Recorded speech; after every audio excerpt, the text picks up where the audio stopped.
lab bo'yog'i dunyo bo'yicha eng keng qo'llaniladigan kosmetika turlaridan biri hisoblanadi. Usiz jahon go'zallik industriyasini tasavvur qilish qiyin. Ammo lab bo'yoqlaridan kun davomida tez-tez foydalanish yoki uning sifatsizini ishlatish vaqt o'tishi bilan sog'liqqa jiddiy muammolarni yuzaga keltirishi mumkin. Quyida pomadalar tarkibidagi zararli moddalar va ular tufayli hosil bo'ladigan kasalliklarni keltirib o'tamiz. Sintetik ranglar. Lab bo'yoqlari tarkibidagi sintetik ranglar odatda yorqin va uzoq muddat davomida o'chmaydigan bo'ladi. Bu sun'iy bo'yoqlar neft va toshxomir smolalarini olinadi. Ular keng ranglar palitrasini taqdim etsa-da, organizmga tushgandan so'ng allergik reaksiyalar va boshqa sog'liq muammolarini keltirib chiqarish mumkin.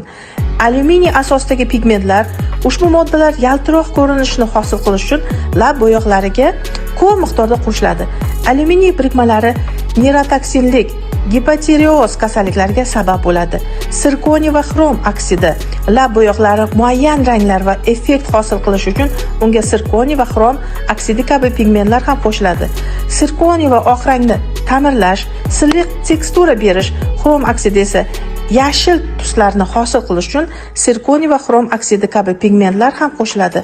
Sirkoniy va oq rangni ta'minlash, silliq tekstura berish, xrom oksidi esa ularni tuslarini hosil qilish uchun qo'llaniladi.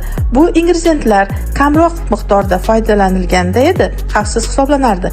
Ammo ularning uzoq muddat iste'mol qilinishi yoki yuqori konsentratsiya bo'lishi sog'liq uchun xavflidir.